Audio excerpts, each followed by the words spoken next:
একটা ছেলে একটা মেয়েকে অনেক বেশি ভালোবাসতো, তাই ছেলেটা মেয়ের বাড়িতে বিয়ের প্রস্তাব নিয়ে যায়। তখন ছেলেটা বেকার ছিল। তো তখন মেয়ের বাপটাই ছেলেটাকে বলে যে আমি তোর সঙ্গে আমার মেয়ের বিয়ে দিতে পারবো না, কারণ তুই কিছু কাজ কামাই করিস না, তুই একটা বেকার ছেলে।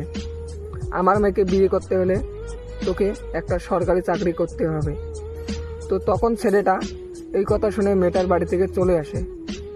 আসার পরে ঠিক 5 বছর পরে ছেলেটা একটা সরকারি চাকরি পায়।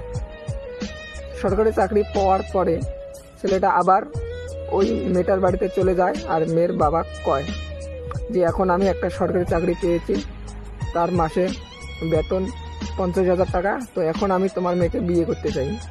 তখন মেয়ের বাপটা রাজি হয়ে যায় আর বলে হ্যাঁ, এখন তুই চাকরি করিস, মাসে 50,000 টাকা ইনকাম করিস, তো এখন তুই আমার মেয়েকে বিয়ে করতে পারিস।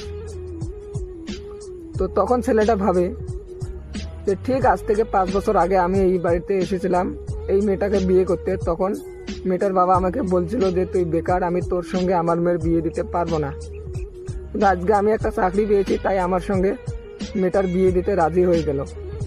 তো এখানে কি বিয়েটা আমার সঙ্গে দিচ্ছে না আমার চাকরিটার সঙ্গে দিচ্ছে?